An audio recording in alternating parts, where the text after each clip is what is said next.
Suami gajian 25 juta langsung ajak keluarga makan, tapi aku disuruh jaga rumah dan makan Indomie. Wajah mereka pucat saat pulang dan mendapati kunci pintu telah diganti. Bagaimana awal dan detail ceritanya? Mari, Bapak dan Ibu, simak kisah saya berikut ini. Nama saya Sari, usia 38 tahun, seorang pegawai kantoran selama lebih dari 10 tahun. Hari ini saya harus menceritakan kepada Anda semua sebuah peristiwa yang membuat saya harus bangkit membela diri setelah bertahun-tahun menahan derita. Cerita ini dimulai pada suatu Jumat malam minggu lalu, ketika suami saya, Budi, baru saja menerima gaji bulanan. Sore itu, Budi pulang lebih awal dari biasanya. Begitu melangkah masuk, ia dengan gembira mengumumkan pada seluruh penghuni rumah. Hari ini Mas baru gajian 25 juta, Mas akan traktir kita semua makan di restoran mewah untuk merayakannya. Suaranya begitu bersemangat, seolah baru saja menang lotre. Mendengar itu, Ibu Ratna, ibu mertua saya, bertepuk tangan gembira. Wah, bagus sekali, Nak. Sudah lama sekali ibu tidak makan di restoran. Mbak Rini, kakak ipar saya, juga langsung menyambut dengan antusias. Ya ampun, Budi baik sekali sama Mbak. Mbak ganti baju dulu ya. Mas Tono, abang ipar saya, mengangguk memuji. Wah, hebat kamu, Bud. Gajimu besar juga ya. Melihat seluruh keluarga begitu bahagia, hati saya pun ikut gembira. Akhirnya, setelah berbulan-bulan sibuk mengurus keluarga, bisa makan di luar sekali-sekali adalah sebuah kebahagiaan kecil. Saya bergegas masuk ke kamar tidur, berniat mengganti pakaian dengan yang lebih bagus untuk bersiap-siap pergi bersama mereka. Baru saja saya membuka lemari sambil berpikir setelan mana yang cocok, Budi menyusul dari belakang dan mengucapkan kalimat yang membuat saya seolah tersambar petir, "Kamu jaga rumah saja ya? Oh ya, tolong masakkan nasi untuk Bapak kalau beliau pulang nanti." Suaranya begitu lembut, seolah itu adalah hal yang wajar. Saya berbalik menatap Budi, tak percaya dengan apa yang saya dengar. "Mas bilang apa? Coba ulangi lagi." Dalam hati saya, ribuan pertanyaan berkecamuk. Seluruh keluarga pergi makan, kenapa hanya saya yang harus tinggal di rumah? Budi menatap saya, suaranya tetap datar. "Kamu jaga rumah. Tidak aman kalau rumah ditinggal kosong. Lagi pula Bapak pulang malam, kamu siapkan makan malam untuk beliau ya." Selesai bicara, ia berbalik pergi. Seolah meninggalkan istri di rumah sendirian adalah hal yang biasa dan tak perlu diperdebatkan. Saya terdiam membisu. Melirik ke ruang tamu, saya melihat Ibu Ratna, Mbak Rini, dan Mas Tono sedang sibuk bersiap-siap. Tak ada seorang pun yang bertanya tentang saya, tak ada yang heran mengapa istri Budi tidak ikut pergi. Semua diam seolah mereka sudah tahu sebelumnya dan menerimanya begitu saja. Saat itu, Ibu Ratna menoleh ke arah saya, suaranya lembut namun penuh penekanan. "Di rumah saja tidak apa-apa kan, Nak? Istri itu harus tahu cara membantu suami. Rumah tidak ada yang jaga, bagaimana bisa tenang? Kamu di rumah siapkan makan untuk Bapak, itu baru tugas istri yang berbakti." Mendengar itu, Mbak Rini tertawa sinis. "Benar Bu, kamu di rumah masak Indomie saja biar praktis. Mbak lihat di kulkas masih ada beberapa bungkus, kamu makan itu saja ya." Setelah berkata begitu, ia berbalik untuk melanjutkan persiapannya, sambil terkikik seolah baru saja melontarkan lelucon yang sangat lucu. Mas Tono hanya diam, namun tatapan matanya penuh dengan belas kasihan palsu, lalu ia menggeleng dan menghela napas seolah berkata, "Ya sudahlah, terima saja nasibmu."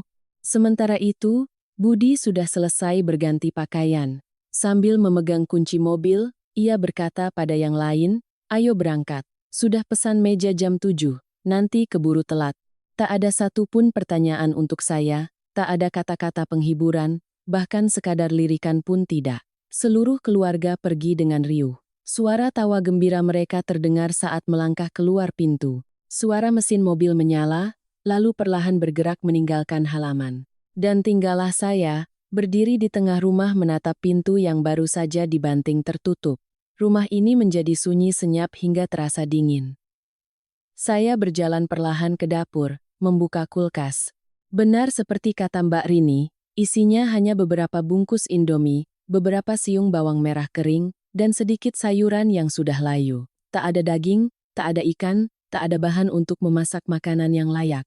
Mereka pergi makan ke restoran mewah, sementara saya, istri yang selama 10 tahun telah mengabdikan diri untuk keluarga ini, hanya ditinggali beberapa bungkus mie instan. Saya mengambil sebungkus Indomie, menatapnya, dan tiba-tiba air mata saya jatuh.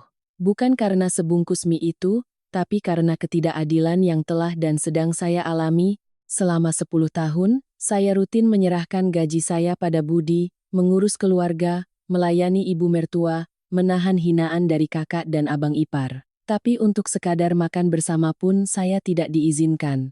Berdiri di dapur yang sepi, saya menyeka air mata. Sebuah pemikiran mulai terbentuk dengan jelas di kepala saya.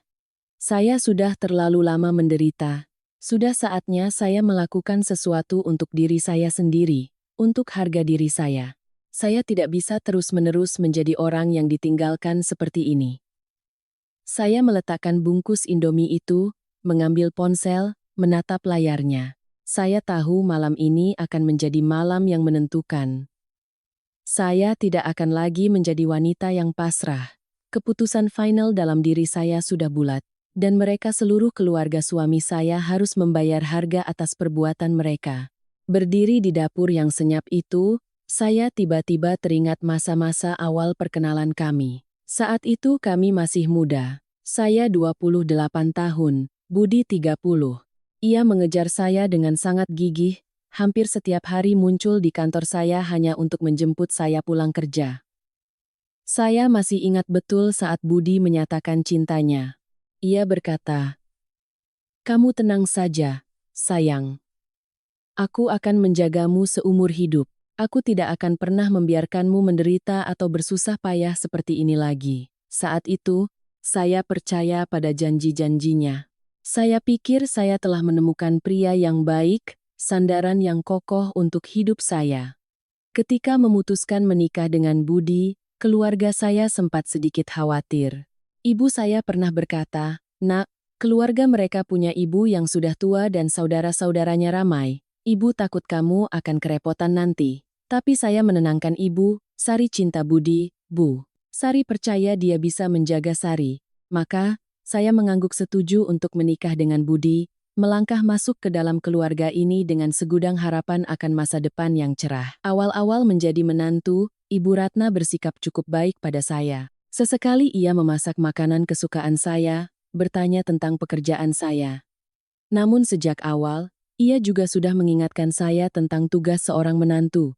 Ia sering berkata, menantu itu harus tahu diri, harus mengurus suami dan ibu mertua. Itu baru wanita yang baik, yang pantas dihormati semua orang. Saat itu saya hanya mengangguk patuh, berpikir bahwa jika saya melakukan tugas saya dengan baik, saya akan disayangi. Saya bangun pagi-pagi memasak untuk seluruh keluarga, malam harinya membersihkan rumah hingga kinklong.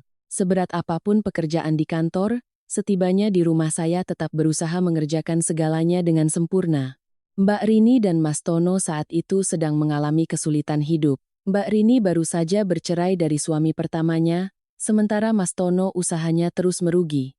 Budi adalah tulang punggung ekonomi keluarga, harus menanggung ibu yang sudah tua serta kakak dan abangnya. Melihat itu, saya pun bersimpati, berpikir bahwa saudara memang harus saling membantu di saat sulit. Karena itu, ketika Budi meminta saya menyerahkan gaji bulanan untuk dikelola bersama demi keluarga, saya setuju. Saat itu gaji saya 8 juta sebulan. Saya serahkan semuanya pada Budi. Ia berjanji, "Kamu tenang saja, aku akan mengurusmu dan keluarga kita dengan baik." Saya percaya padanya. Maka saya serahkan seluruh uang saya. Namun perlahan, konflik-konflik kecil mulai muncul. Ibu Ratna mulai menuntut saya bangun jam 5 pagi untuk memasak. Beliau berkata, "Menantu harus bangun sebelum mertua, itu baru sopan." Meskipun saya harus berangkat kerja jam 8 pagi, saya tetap harus bangun jam 5 untuk memasak, menyiapkan sarapan untuk seluruh keluarga. Baru setelah itu saya boleh berangkat. Pernah sekali saya kelelahan dan bangun kesiangan jam 6. Ibu Ratna langsung menegur, "Kenapa hari ini kamu bangun siang? Kamu kan tahu ibu biasa sarapan jam 6. Suaranya memang pelan, tapi penuh dengan rasa tidak suka. Saya meminta maaf dan berjanji tidak akan mengulanginya. Setiap kali saya lelah dan mengeluh pada Budi, ia selalu berkata, "Sabarlah sedikit sama ibu. Ibu sudah tua, wataknya memang sedikit keras, tapi kita harus berbakti. Ibu sudah susah payah membesarkan Mas, sekarang giliran Mas membalas budinya." Mendengar itu, saya pun menasihati diri sendiri untuk lebih sabar, untuk lebih kuat menahan. Sementara itu, Mbak Rini sering meminjam uang pada saya. Awalnya hanya Rp500.000, lalu 1 juta. Ia berkata, "Pinjam dulu ya Dik. Bulan depan Mbak ganti." Saya pikir, wajar saja saudara pinjam-meminjam sedikit uang. Tapi bulan berganti bulan, tak sekalipun ia membayar. Setiap kali saya ingatkan dengan halus, ia selalu berkata, "Mbak lagi susah, bulan depannya." Mas Tono, di sisi lain, sering melontarkan candaan yang tidak enak didengar. Ia sering berkata, "Adik iparku ini memang berbakti sekali, rajin, tidak seperti menantu zaman sekarang yang suka melawan mertua." Sekilas terdengar seperti pujian, tapi nadanya sinis, seolah mengejek saya sebagai orang yang lemah dan mudah ditindas. Saya berusaha hidup rukun dengan semua orang, berusaha menjalankan tugas sebagai istri dan menantu dengan sempurna. Saya pikir, jika saya berbuat baik, jika saya sempurna, saya akan diakui dan disayangi. Tapi saya salah. Semakin saya mengalah, semakin saya diremehkan. Semakin saya bersabar, semakin mereka berpikir saya adalah orang yang bisa disuruh-suruh dan ditindas seenaknya. Berdiri di dapur yang sepi, mengingat kembali masa-masa itu, saya menghela napas panjang. Saya terlalu naif, terlalu percaya pada janji-janji manis. Saya telah kehilangan diri saya sendiri demi menyenangkan semua orang di sekitar saya. Dan apa yang saya dapatkan? Penghinaan dan perlakuan semena-mena. Sekarang saya ditinggal di rumah untuk makan Indomie sementara mereka semua pergi ke restoran mewah. Saya menyeka air mata, menatap keluar jendela. Langit sudah gelap total. Mereka pasti sedang duduk di restoran, menikmati hidangan lezat, tertawa gembira. Sementara saya, orang yang telah mengorbankan masa muda, uang, dan tenaga untuk keluarga ini, sendirian di rumah yang kosong. Tapi satu hal yang saya tahu, saya tidak bisa terus-menerus menderita seperti ini. Sudah saatnya saya berubah, sudah saatnya saya bangkit membela diri. Apa yang akan terjadi selanjutnya akan menjadi pelajaran bagi mereka semua, dan mereka akan mengerti bahwa saya bukanlah orang yang mudah ditindas. Berdiri di dapur, saya terus teringat peristiwa-peristiwa yang membuat saya sadar bahwa saya diperlakukan tidak adil. Jika awalnya hanya konflik kecil, segalanya menjadi lebih jelas dan buruk setelah saya melahirkan anak. Setelah 3 tahun menikah, saya hamil dan melahirkan seorang bayi perempuan yang cantik. Saat tahu saya melahirkan anak perempuan, Ibu Ratna sama sekali tidak menunjukkan raut gembira seperti yang saya bayangkan. Beliau menengok ke boks bayi, menghela napas berat, lalu berkata, "Kenapa tidak dapat cucu laki-laki? Keluarga kita turun-temurun selalu anak laki-laki pewarisnya. Kalau lahir anak perempuan begini, siapa yang akan meneruskan garis keturunan?" Mendengar itu, hati saya seperti ditusuk pisau. Saya baru saja melalui operasi caesar yang menyakitkan, sangat berharap akan dukungan dan kasih sayang. Tapi yang pertama saya terima justru cibiran. Saya berkata pelan, "Saya dan Mas Budi akan berusaha punya anak lagi, Bu." Tapi di dalam hati, kesedihan meluap. Sementara Budi, suami saya, orang yang seharusnya membela istrinya, hanya diam tak berkata apa-apa. Bahkan saya pernah memergokinya menghela napas kecewa saat menatap putri kami. Tatapan matanya seolah berkata, "Sayang sekali, kenapa bukan anak laki-laki?" Hati saya hancur, tapi saya tak berani berkata apa-apa, hanya memeluk putri saya dan berusaha merawatnya dengan baik. Mbak Rini pun tak lebih baik. Ia datang menjenguk, melihat keponakannya lalu berkata, "Oh, anak perempuan ya? Ya sudahlah, bagus juga. Membesarkan anak perempuan lebih mudah daripada anak laki-laki." Terdengar seperti hiburan, tapi nadanya penuh dengan penghinaan, seolah saya telah melakukan kesalahan besar. Waktu berlalu, putri saya tumbuh besar, dan kehidupan keluarga terus berjalan dengan tekanan yang semakin berat. Setahun setelah saya melahirkan, Mbak Rini bercerai dengan suami keduanya. Ia tak punya tempat tinggal dan datang memohon pada Budi. Bud, Mbak numpang di rumahmu beberapa bulan ya? Mbak lagi susah sekali. Budi, tanpa bertanya pada saya, langsung mengangguk. Tentu saja Mbak. Anggap saja rumah sendiri.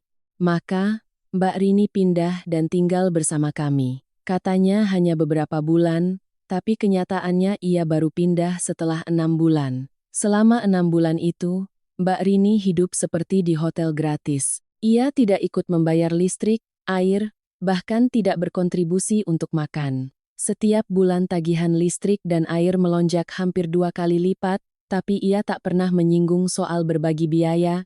Untuk pertama kalinya, saya memberanikan diri bicara pada Mbak Rini. Hari itu, setelah menerima tagihan listrik sebesar 2,3 juta, saya menemuinya.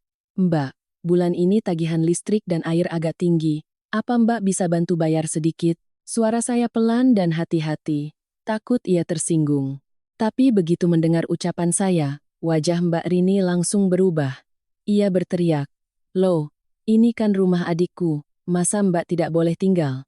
Mbak ini lagi susah. Kamu bukannya bantu malah nagih uang. Di mana rasa persaudaraanmu?" Suaranya melengking seolah saya melakukan hal yang sangat tidak masuk akal. Mendengar keributan, Budi datang. Saya kira ia akan membela saya, tapi ia justru memarahi saya. Cuma beberapa ratus ribu rupiah kamu perhitungan sama kakak sendiri? Mbak Rini lagi susah, apa kamu tidak bisa bersimpati? Jadi istri kok tidak bisa menjaga hubungan baik dengan keluarga? Mana ada yang mau hormat sama kamu? Saya terdiam. Hati saya sakit, tapi saya tahu jika saya melawan, saya akan dimarahi lebih parah. Saya terpaksa menelan tangis, diam dan menerima. Sejak saat itu, saya tak pernah lagi menyinggung soal uang pada Mbak Rini. Ia tinggal 4 bulan lagi sebelum akhirnya pindah, tanpa membayar sepeser pun. Selama masa itu, karir saya sedikit menanjak. Gaji saya naik menjadi 10 juta sebulan. Saya senang, berpikir hidup akan sedikit lebih mudah. Tapi saat saya memberitahu Budi, ia hanya mengangguk. Ya sudah. Kamu serahkan uangnya seperti biasa ya. Biar Mas yang kelola. Saya ragu-ragu bertanya, "Mas, boleh tidak aku simpan sedikit untuk keperluan pribadi? Saya hanya ingin menyimpan sekitar 1,2 juta untuk membeli baju atau kosmetik." Tapi Budi menggeleng, "Tidak perlu. Biar Mas kelola semua biar praktis. Kalau kamu butuh apa-apa, bilang saja, nanti Mas kasih." Saya tahu jika membantah akan dianggap tidak percaya pada suami, jadi saya hanya mengangguk setuju. Maka, gaji 10 juta saya tetap saya serahkan semua, tanpa bisa menyimpan sepeser pun. Lalu giliran Mas Tono. Ia membuka warung makan kecil tapi terus merugi. Suatu hari ia datang ke rumah dan bicara pada Budi. "Bud, Mas butuh modal buat bangkitin warung. Boleh pinjam 20 juta tidak? Mas janji 6 bulan lagi pasti dikembalikan." Budi langsung mengangguk. "Boleh Mas. Sebentar, aku ambilkan uang." Ia hendak mengambil uang dari rekening bersama kami. Kali ini, saya tidak bisa diam lagi. Saya angkat bicara. "Mas, 20 juta itu bukan uang kecil. Apa Mas tidak bisa tanya aku dulu?" Suara saya bergetar, tapi saya tahu saya harus bicara. Mas Tono mendengar itu, wajahnya langsung masam. Ibu Ratna yang juga ada di sana, membentak saya. "Kamu ini ngomong apa? Saudara kandung pinjam uang masa tidak boleh? Egois sekali kamu." Mbak Rini ikut menimpali, "Adik ipar, saudara itu harus saling bantu. Jadi istri kok tidak tahu arti kekeluargaan, bagaimana orang mau hormat?" Saya mencoba menjelaskan. "Bukan tidak boleh pinjam. Saya cuma ingin Mas Tono membuat surat utang supaya nanti jelas." Tapi kalimat saya belum selesai, Budi sudah memotong. "Kamu diam. Saudara kandung masa pakai surat utang. Kamu mau orang lain berpikir apa tentangmu? Menganggapmu orang yang tidak punya perasaan, hitung-hitungan." Budi membentak saya dengan keras. Seluruh keluarga menatap saya dengan pandangan mencela. Saya merasa seperti penjahat, seperti wanita tak berperasaan. Saya diam, tak berani membantah lagi. Akhirnya Budi tetap meminjamkan 20 juta pada Mas Tono. Tanpa surat utang. Tanpa janji kapan akan dibayar. Berdiri di dapur, mengingat semua itu, saya merasa begitu bodoh. Saya sudah mencoba melawan dengan halus, tapi yang saya dapat hanya omelan dan cibiran. Mereka menganggap saya egois, padahal merekalah yang memanfaatkan saya.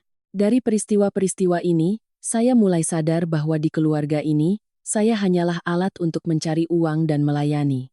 Saya tidak dihormati, tidak didengar, dan itu membuat saya perlahan berubah.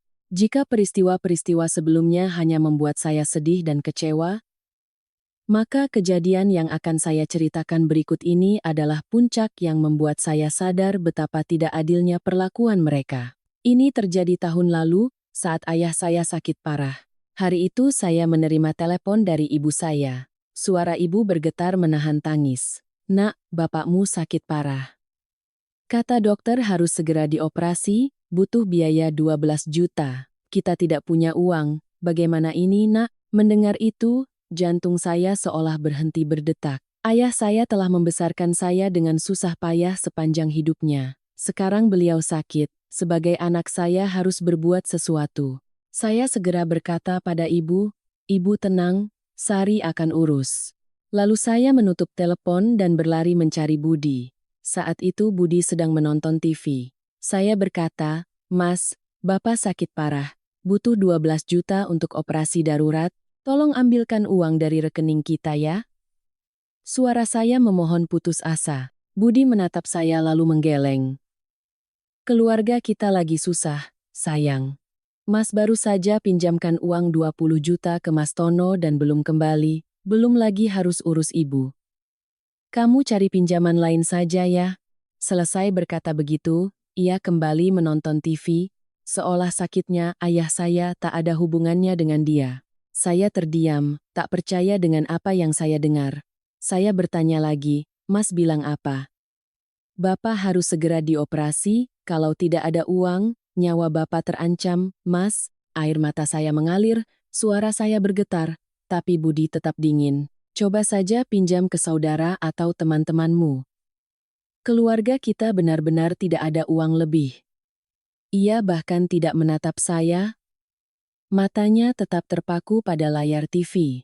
Ibu Ratna yang mendengar percakapan itu, keluar dan berkata, "Ayahmu ya urusanmu, jangan mengandalkan keluarga suami. Keluarga kita juga lagi susah, kamu harusnya bisa cari jalan sendiri."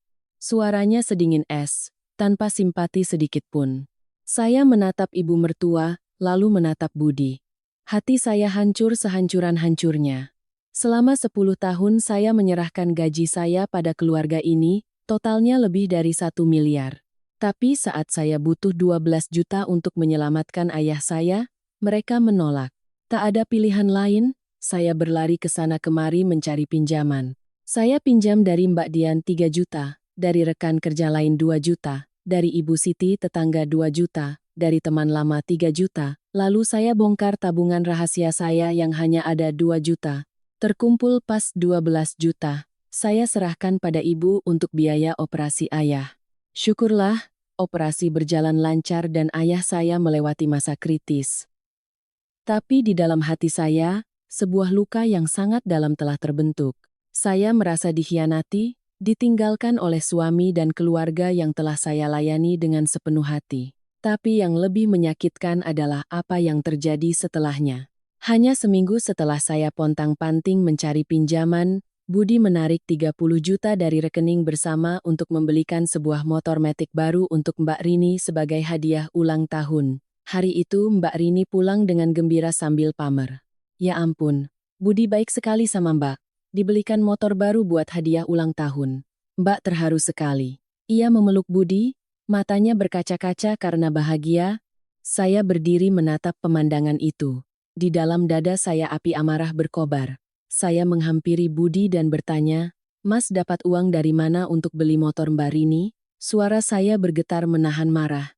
Budi menjawab, "Mas ambil dari rekening bersama. Mbak Rini yang membesarkan Mas dari kecil. Sekarang Mas punya rejeki, wajarkan Mas kasih hadiah, itu bakti seorang adik." Ia berkata dengan enteng seolah tak ada yang salah. Saya menangis, suara saya tercekat. Minggu lalu aku minta 12 juta untuk menyelamatkan ayahku, Mas bilang tidak punya uang. Tapi sekarang Mas punya 30 juta untuk beli motor Mbak Rini. Mas tahu tidak aku harus meminjam kemana-mana, dipermalukan orang. Mendengar itu, wajah Budi memerah. Ia membentak, kakakku itu yang membesarkanku, aku harus membalas budinya. Ayahmu kan tidak pernah membesarkanku. Kenapa aku harus urus? Jangan samakan yang tidak sebanding. Mbak Rini ikut menimpali dengan sinis. Sudahlah, Dik. Kalau keluargamu kaya, urus saja orang tuamu sendiri. Kalau miskin jangan menuntut orang lain. Budi berbakti pada kakaknya itu sudah benar, tuntutanmu yang tidak masuk akal. Saya merasa dunia berputar. Saya berteriak, tidak masuk akal, uang itu uang bersama suami istri. Mas pakai 30 juta beli motor untuk Mbak Rini tanpa bertanya padaku, itu baru tidak masuk akal. Ayahku sakit parah butuh uang untuk selamat, Mas tidak kasih. Tapi Mbak Rini ulang tahun, Mas langsung keluarkan 30 juta. Jadi aku ini apa di keluarga ini? Sapi perah yang bisa Mas ambil uangnya kapan saja? Untuk pertama kalinya dalam hidup, saya melawan dengan sangat keras. Saya tidak bisa lagi menahan diri. Air mata saya mengalir deras, tapi saya terus bicara. 10 tahun ini aku serahkan semua gaji, aku layani keluarga ini tanpa mengeluh. Tapi saat aku butuh, kalian semua berpaling. Dan Mbak Rini, apa yang sudah Mbak lakukan untuk keluarga ini? Mbak cuma bisa menuntut, pinjam uang tidak bayar. Numpang tinggal tidak bayar. Tapi Mas masih belikan motor 30 juta. Ibu Ratna mendengar itu langsung berteriak. Menantu berani melawan kakak ipar? Berani bicara seperti itu pada orang tua? Tidak punya sopan santun? Aku susah payah membesarkan anakku. Sekarang dia punya uang. Mau beli apa untuk kakaknya itu urusannya. Menantu tidak boleh ikut campur. Saya menatap Ibu Ratna, suara saya penuh luka. Saya tidak ikut campur urusan kakak adik, tapi itu uang bersama, Mas Budi harus minta izin saya. Kalau Ibu anggap saya tidak punya hak bicara, maka izinkan saya juga untuk tidak lagi menyerahkan gaji saya pada keluarga ini. Seluruh rumah terkejut. Tak ada yang menyangka saya berani berkata seperti itu. Budi menatap saya, matanya memerah karena marah. Kamu berani bilang begitu, kamu sadar apa yang kamu katakan. Tapi kali ini, saya tidak takut lagi. Saya menatap lurus ke matanya. Aku sadar. Aku tidak akan menderita lagi. Lalu saya berbalik, masuk ke kamar dan mengunci pintu. Di luar, suara omelan dan makian mereka terdengar, tapi saya tak peduli lagi. Kali ini saya tahu apa yang harus saya lakukan. Saya harus berubah. Saya harus melindungi diri saya sendiri. Tak ada yang akan membela saya selain diri saya sendiri. Berdiri di dapur yang sepi, kenangan pahit itu kembali, membuat tekad saya semakin bulat. Saya menyeka air mata, melihat jam dinding, baru jam 7 malam. Mereka baru pergi setengah jam. Mungkin sekarang sedang memesan makanan di restoran mewah, tertawa gembira. Sementara saya, yang ditinggalkan, harus bertindak sekarang. Saya mengambil ponsel, dengan gemetar menekan nomor Mbak Dian, rekan kerja terdekat saya. Mbak Dian 5 tahun lebih tua dari saya, orang yang selalu memberi saya semangat setiap kali saya curhat tentang masalah keluarga.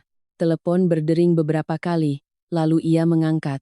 Halo, Sari, kenapa telepon malam-malam begini? Suara Mbak Dian ceria, saya menahan tangis. Mbak, aku butuh bantuan mendesak. Suara saya bergetar. Mbak Dian langsung sadar. Kamu kenapa? Ada masalah apa? Cerita sama Mbak. Suaranya terdengar khawatir. Saya menceritakan semua yang baru saja terjadi. Budi gajian 25 juta, mengajak semua makan di restoran mewah, tapi menyuruh saya tinggal di rumah makan Indomie. Selesai bercerita, air mata saya kembali tumpah. Di seberang telepon, Mbak Dian terdiam sejenak, lalu suaranya meledak. Apa? Mereka berani memperlakukanmu seperti itu. Kamu masih mau sabar? Sari, Mbak serius. Kamu harus sadar. Kamu tidak bisa terus-terusan begini. Saya mengangguk meski ia tak bisa melihat. Aku tahu, Mbak. Aku tidak mau lagi. Kali ini aku harus bertindak. Suara saya tegas dan penuh tekad. Mbak Dian bertanya, jadi, apa rencanamu? Mbak siap bantu kapan saja. Saya menarik napas dalam. Aku butuh bantuan Mbak. Apa Mbak masih punya nomor telepon Pak Wijaya, pengacara teman Mbak itu? Aku butuh konsultasi soal perceraian. Mbak Dian terdiam, lalu berkata, Mbak mengerti. Kamu benar-benar sudah bulat tekadmu? Kalau iya, Mbak kirim nomornya sekarang juga. Beliau pengacara hebat, pasti bisa membantumu. Saya menegaskan, aku sudah bulat, Mbak, aku tidak bisa hidup seperti ini lagi. Baik, Mbak kirim nomornya sekarang. Terus sekarang kamu mau apa? Tanya Mbak Dian. Saya menjawab, aku akan ganti kunci pintu. Saat mereka pulang, mereka tidak akan bisa masuk. Aku mau mereka tahu bahwa aku bukan orang yang gampang ditindas. Mbak Dian tertawa pelan, suaranya terdengar lega. Bagus, lakukan saja, Mbak dukung. Kalau butuh apa-apa, telepon Mbak ya. Saya berterima kasih lalu menutup telepon. Tak sampai semenit, ponsel saya menerima pesan dari Mbak Dian, berisi nomor telepon pengacara Wijaya. Saya menyimpannya, lalu melanjutkan ke langkah berikutnya. Saya mencari di internet nomor telepon tukang kunci langganan di kompleks perumahan kami. Namanya Pak Joko, tahun lalu ia memasang kunci tambahan untuk rumah kami. Kerjanya cepat dan bisa dipercaya. Saya meneleponnya. Pak Joko, rumah saya mau ganti kunci pintu utama dan semua jendela segera. Malam ini Bapak bisa? Pak Joko bertanya. Loh, malam ini? Kenapa mendadak, Bu? Saya menjawab. Iya, Pak. Takut ada maling, mau ganti biar lebih aman. Bapak bisa datang sekarang? Pak Joko setuju. Bisa, 20 menit lagi saya sampai. Ditunggu ya Bu. Selesai itu, saya menelepon Ibu Siti, tetangga baik hati di sebelah rumah. Ibu Siti berusia 55 tahun, wanita yang ramah dan suka menolong.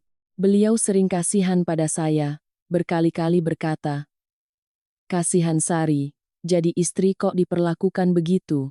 Ibu Siti, ini Sari Bu. Oh, Sari, ada apa nak? Suara beliau ramah. Saya menjelaskan, Bu, saya ada perlu ibu jadi saksi.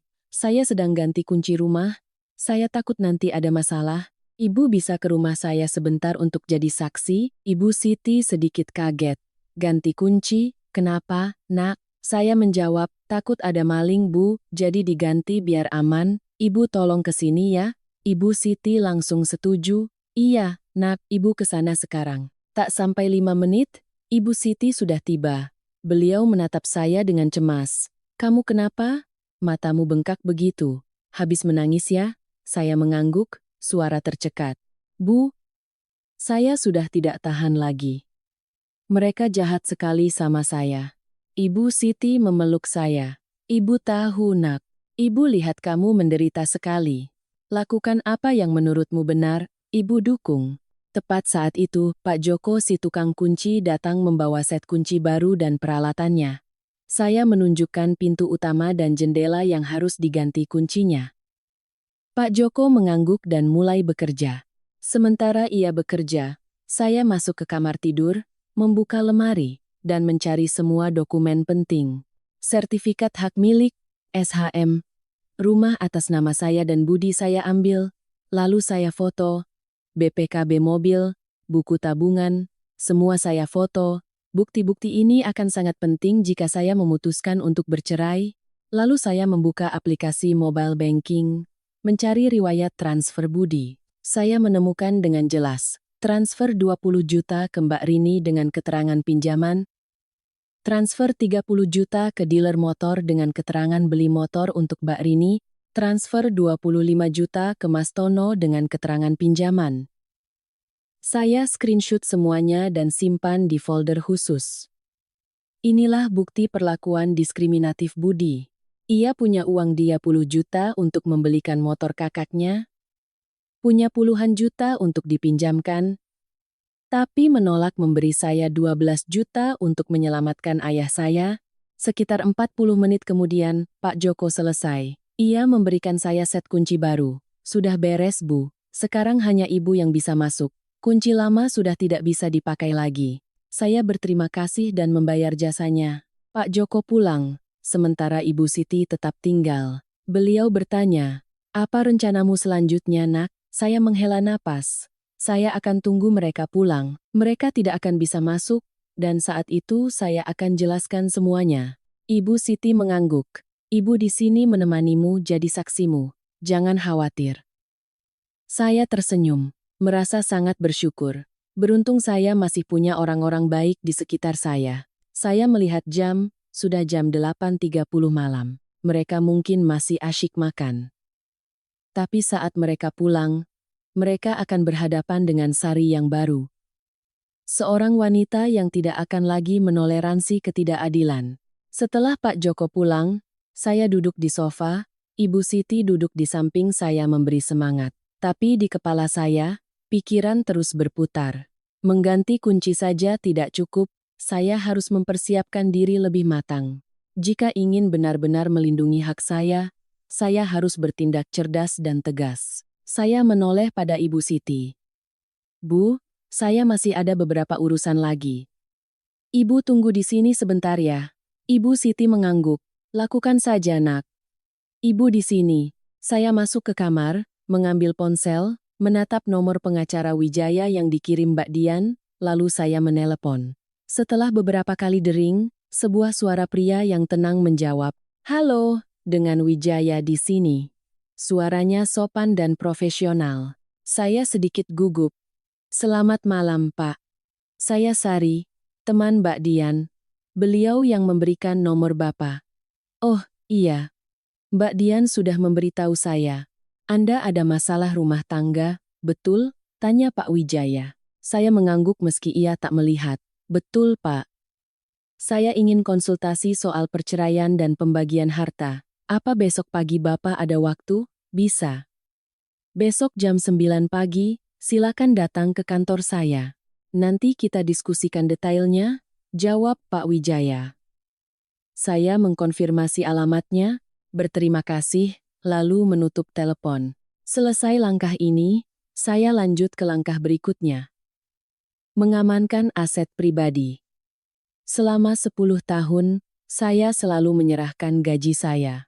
Tapi 2 tahun terakhir, setelah berkali-kali diperlakukan tidak adil, saya diam-diam mulai menyisihkan sedikit uang. Setiap bulan saya berhasil menabung 2,3 juta. Sampai sekarang, saya punya tabungan 30 juta di rekening terpisah yang tidak diketahui Budi. Saya membuka aplikasi mobile banking, mentransfer seluruh 30 juta itu ke rekening ibu saya. Ini uang hasil jerih payah saya, aset pribadi saya. Saya harus melindunginya. Transaksi berhasil, saya merasa sedikit lega.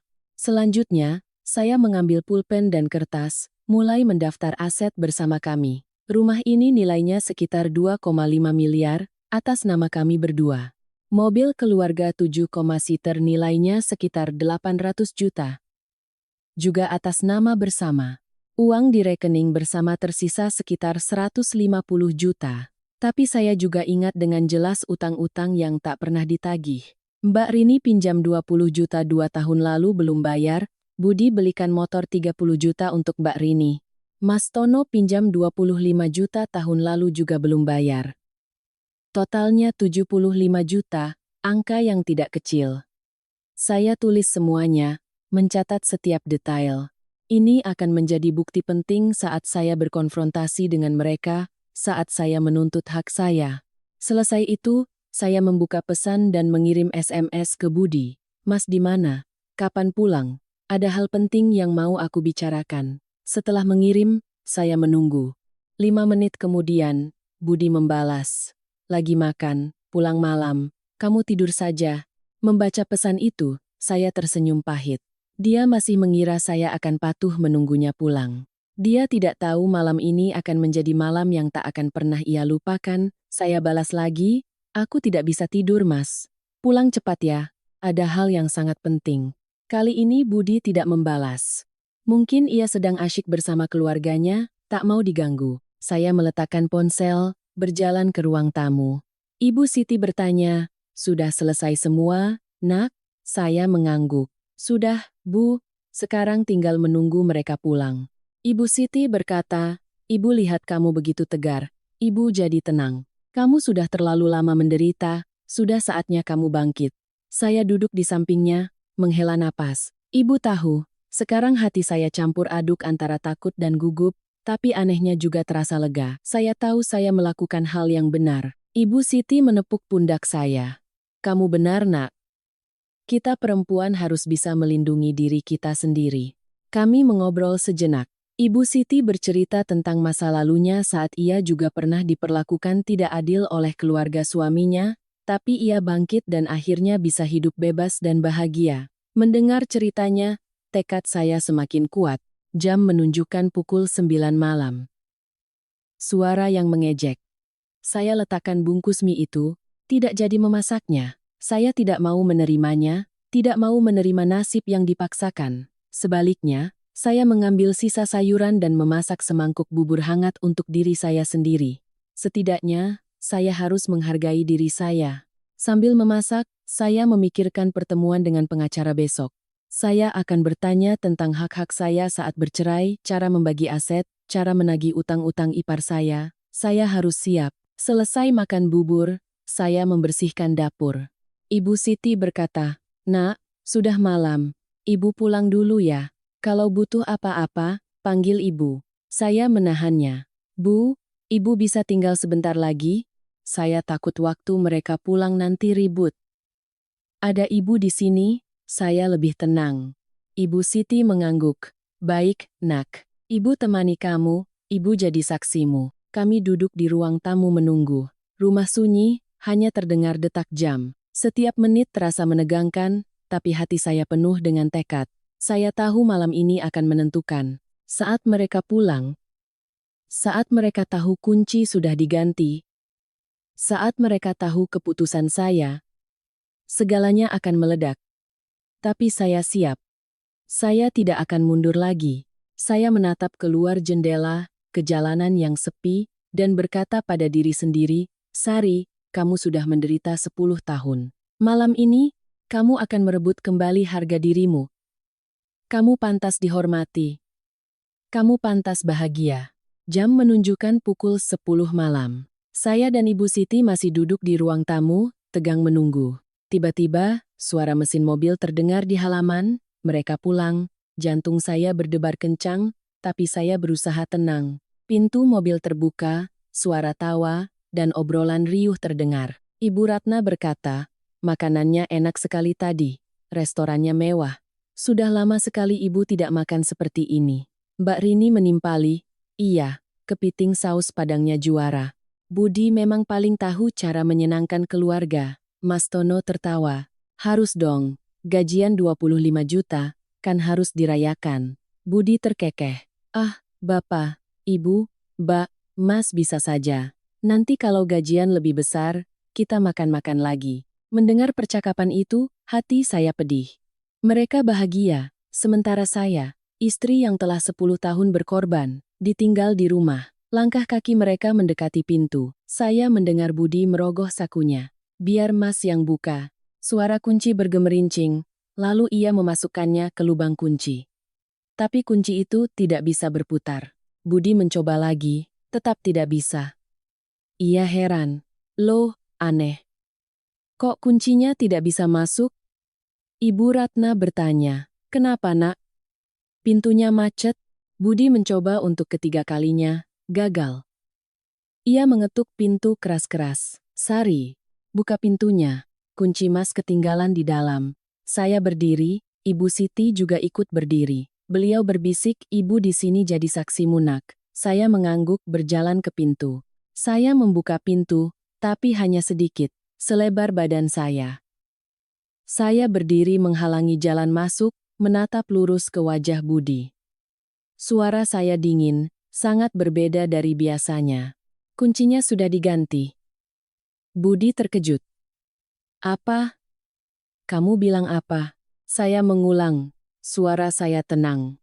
"Aku bilang, kuncinya sudah diganti.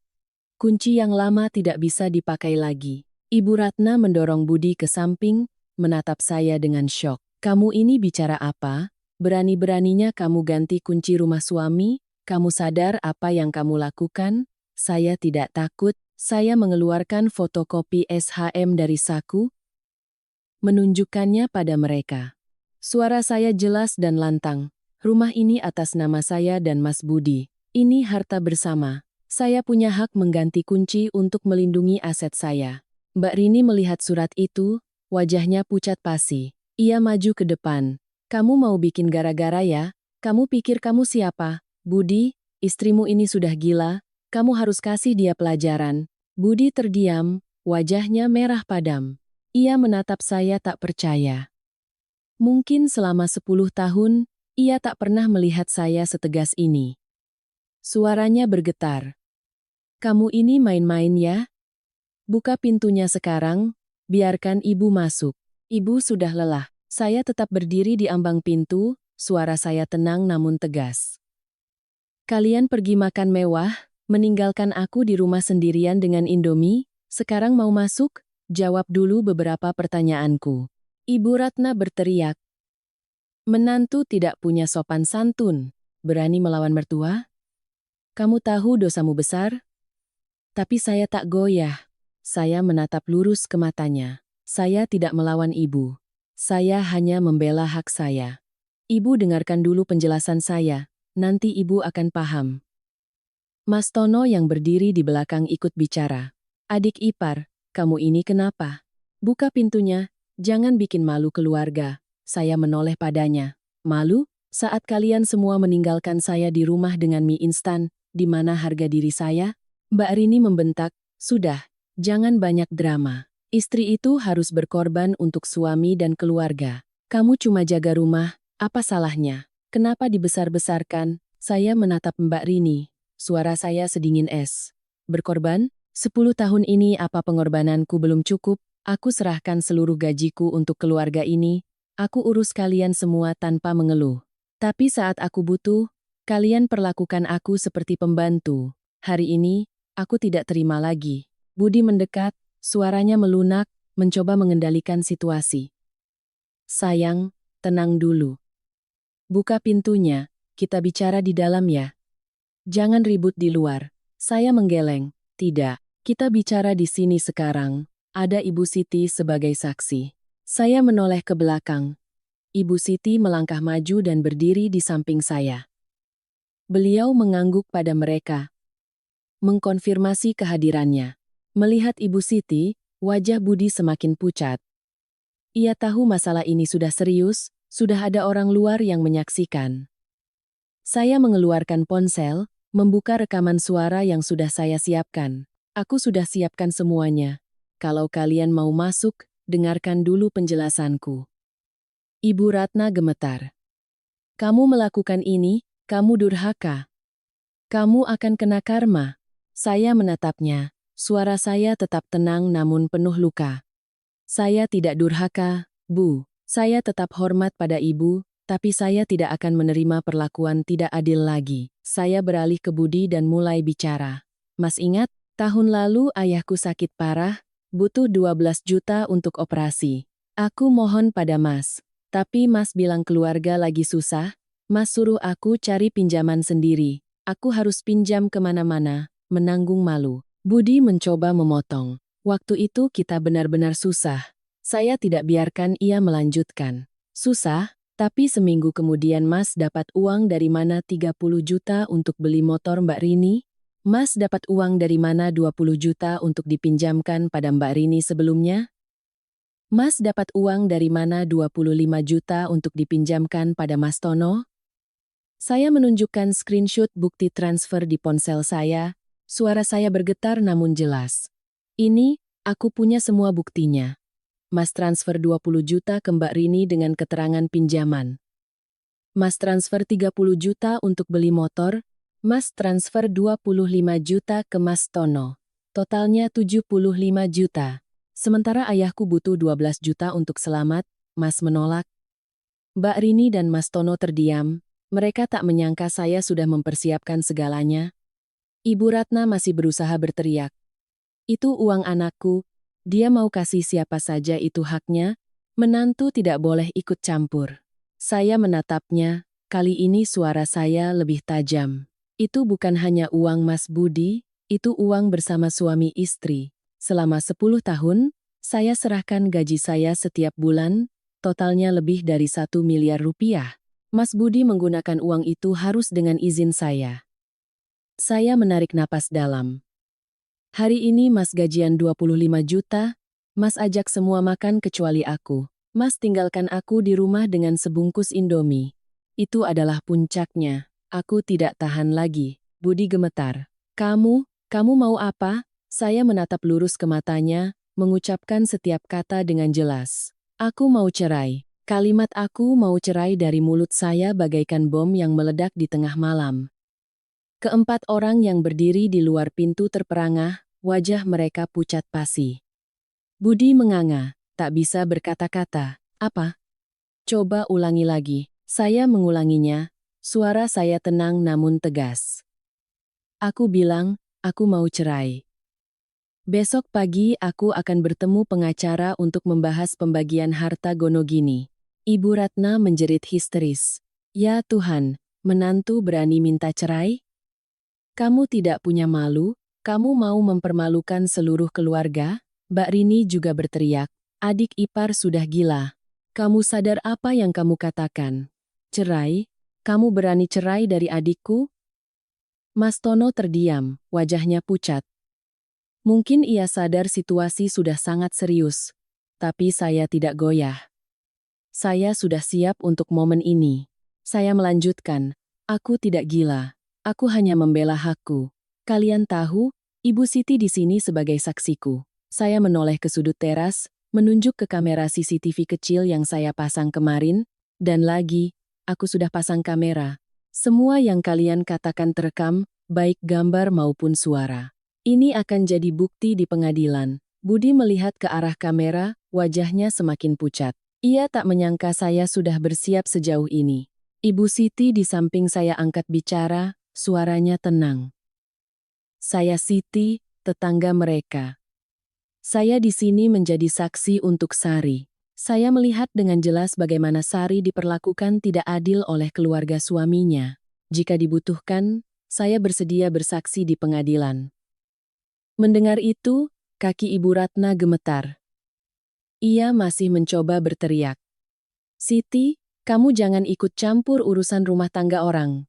Ini urusan keluarga kami. Ibu Siti memotong. Saya tidak ikut campur. Saya hanya menjadi saksi atas apa yang saya lihat.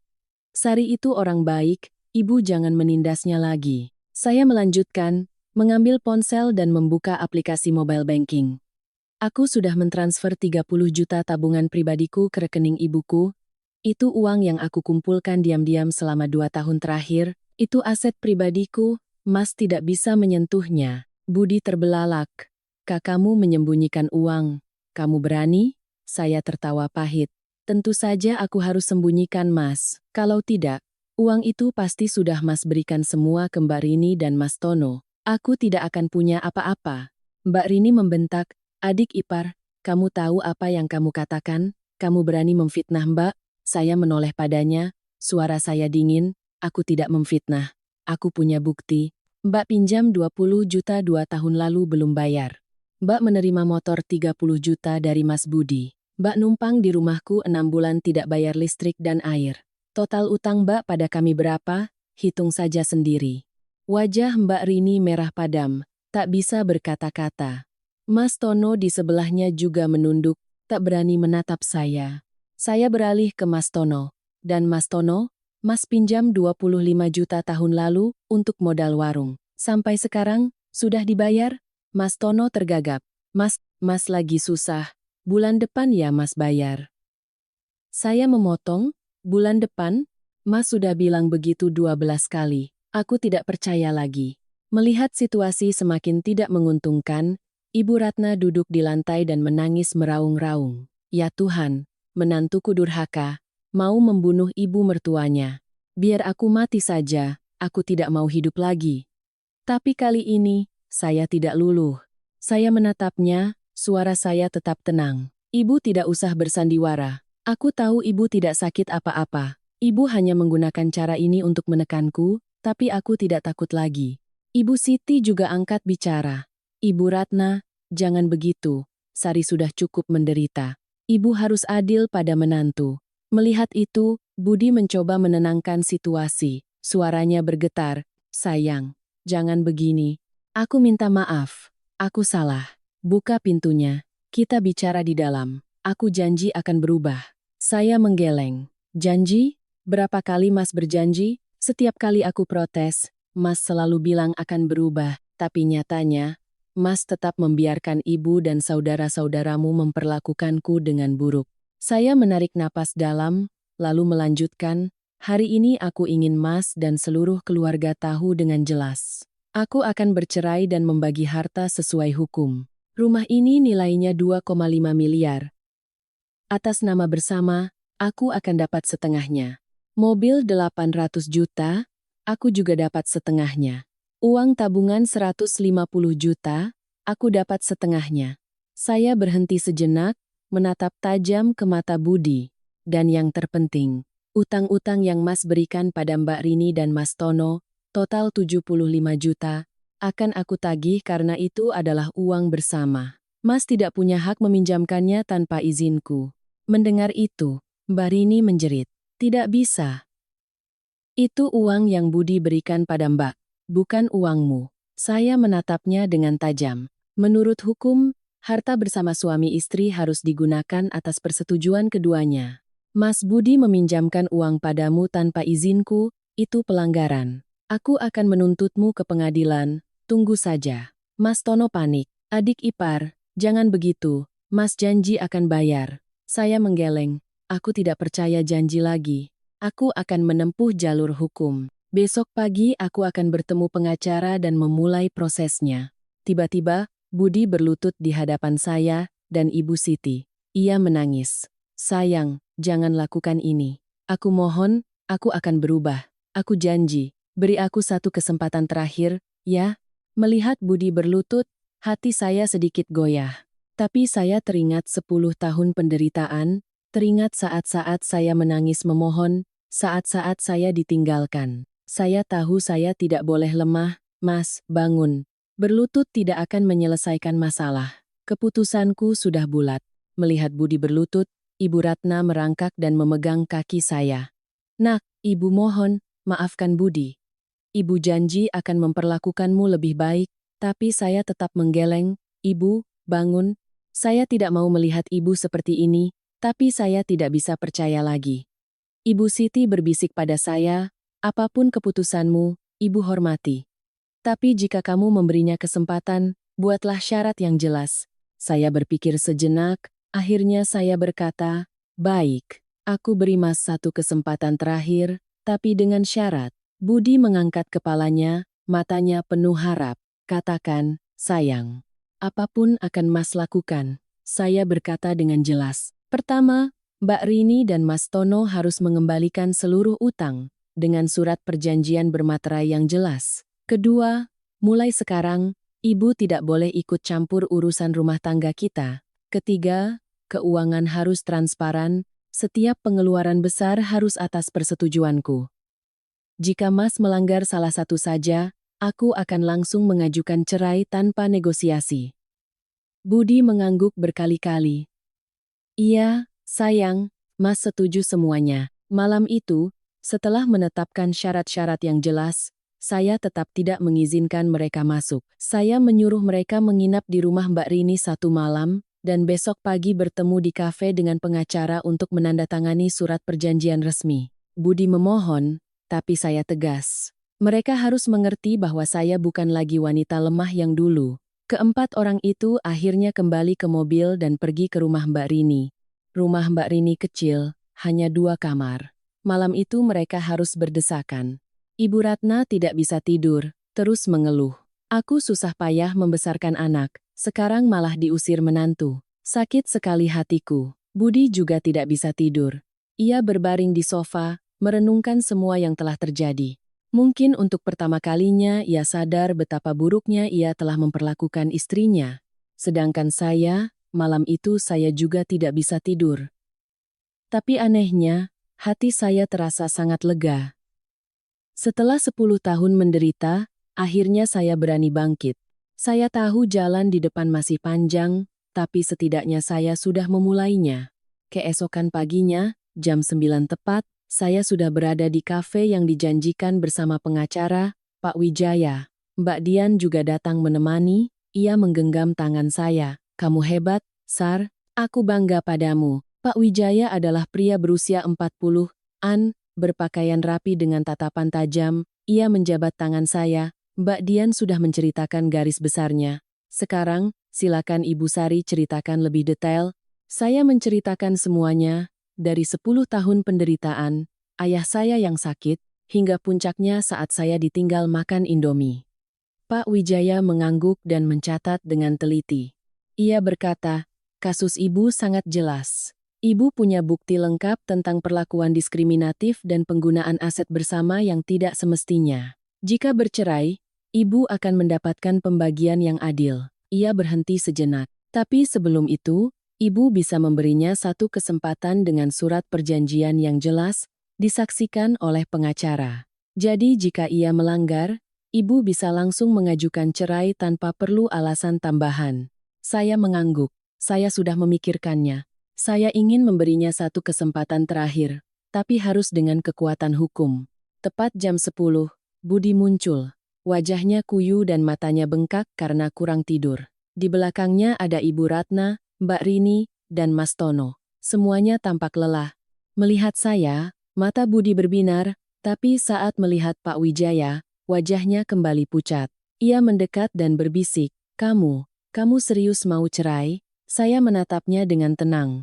Aku sudah bilang, aku beri satu kesempatan terakhir, tapi kamu harus tanda tangan surat perjanjian di hadapan pengacara. Ibu Ratna hendak berteriak, tapi Mbak Rini menahannya. Ibu diam, jangan perkeruh suasana. Budi duduk di hadapan kami, apa yang harus aku tanda tangani, aku akan tanda tangan semuanya. Pak Wijaya mengeluarkan surat perjanjian yang sudah ia siapkan dan membacakannya dengan lantang. Pertama, Budi harus menagih seluruh utang dari Mbak Rini dan Mas Tono, total 75 juta. Keduanya harus menandatangani surat utang di atas materai, berjanji melunasi dalam setahun. Mbak Rini dan Mas Tono pucat pasi. Kedua, Ibu Ratna harus memisahkan urusan dapurnya, dan tidak ikut campur dalam rumah tangga Budi dan Sari. Semua keputusan finansial harus disetujui bersama. Ibu Ratna tak tahan. Itu artinya menantuku mengusirku? Pak Wijaya menatapnya dengan tegas. Bukan mengusir, Bu. Ibu Sari tetap menghormati ibu, tapi ibu tidak boleh lagi mencampuri urusan mereka. Ini adalah hak legal Ibu Sari. Ketiga, keuangan harus transparan. Setiap pengeluaran di atas 5 juta harus didiskusikan dan disetujui bersama. Jika Budi melanggar salah satu dari 3 poin ini, Sari berhak mengajukan cerai secara sepihak. Pak Wijaya meletakkan surat itu di meja.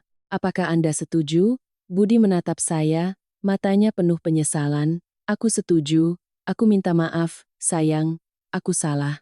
Ia mengambil pulpen dan menandatangani surat itu. Pak Wijaya membubuhkan stempelnya sebagai saksi. Selesai itu Budi menatap kakak dan abangnya. Mbak Rini, Mas Tono, kalian harus tanda tangan surat utang.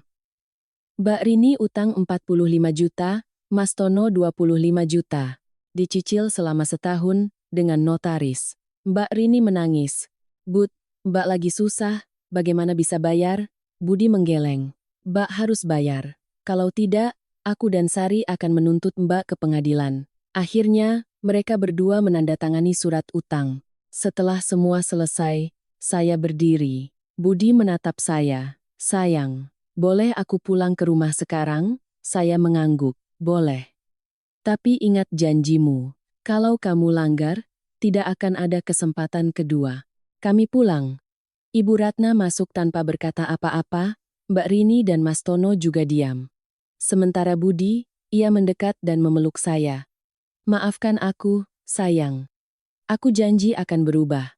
Aku akan membelamu, tidak akan membiarkan siapapun menyakitimu lagi. Saya membiarkannya memeluk saya, tapi hati saya masih waspada. Saya tidak tahu apakah ia benar-benar akan berubah, tapi setidaknya, saya telah merebut kembali harga diri saya. Beberapa hari kemudian, kehidupan di rumah terasa lebih tenang. Budi berusaha lebih perhatian. Ibu Ratna, meski masih dingin, tidak lagi ikut campur. Mbak Rini dan Mas Tono mulai mencicil utang mereka. Saya mulai percaya, mungkin kehidupan akan menjadi lebih baik. Mungkin keputusanku untuk bangkit telah membuahkan hasil. Namun saya tidak tahu bahwa ini hanyalah ketenangan sebelum badai yang lebih besar datang. 2 bulan berlalu sejak malam itu. Di permukaan, kehidupan di rumah kami tampak tenang. Budi berusaha berubah, lebih perhatian. Mbak Rini dan Mas Tono membayar cicilan utang tepat waktu. Ibu Ratna, meski masih tinggal bersama, sudah memisahkan dapurnya dan tidak lagi menuntut saya bangun pagi untuk memasak. Tapi saya bisa merasakan ada gelombang di bawah permukaan yang tenang itu. Ibu Ratna menatap saya dengan dingin, tak pernah lagi mengajak saya bicara. Setiap kali saya lewat, ia akan membuang muka dan menghela napas berat, seolah saya adalah penjahat yang telah menyengsarakan hidupnya. Suatu Sabtu sore, saya pulang lebih awal.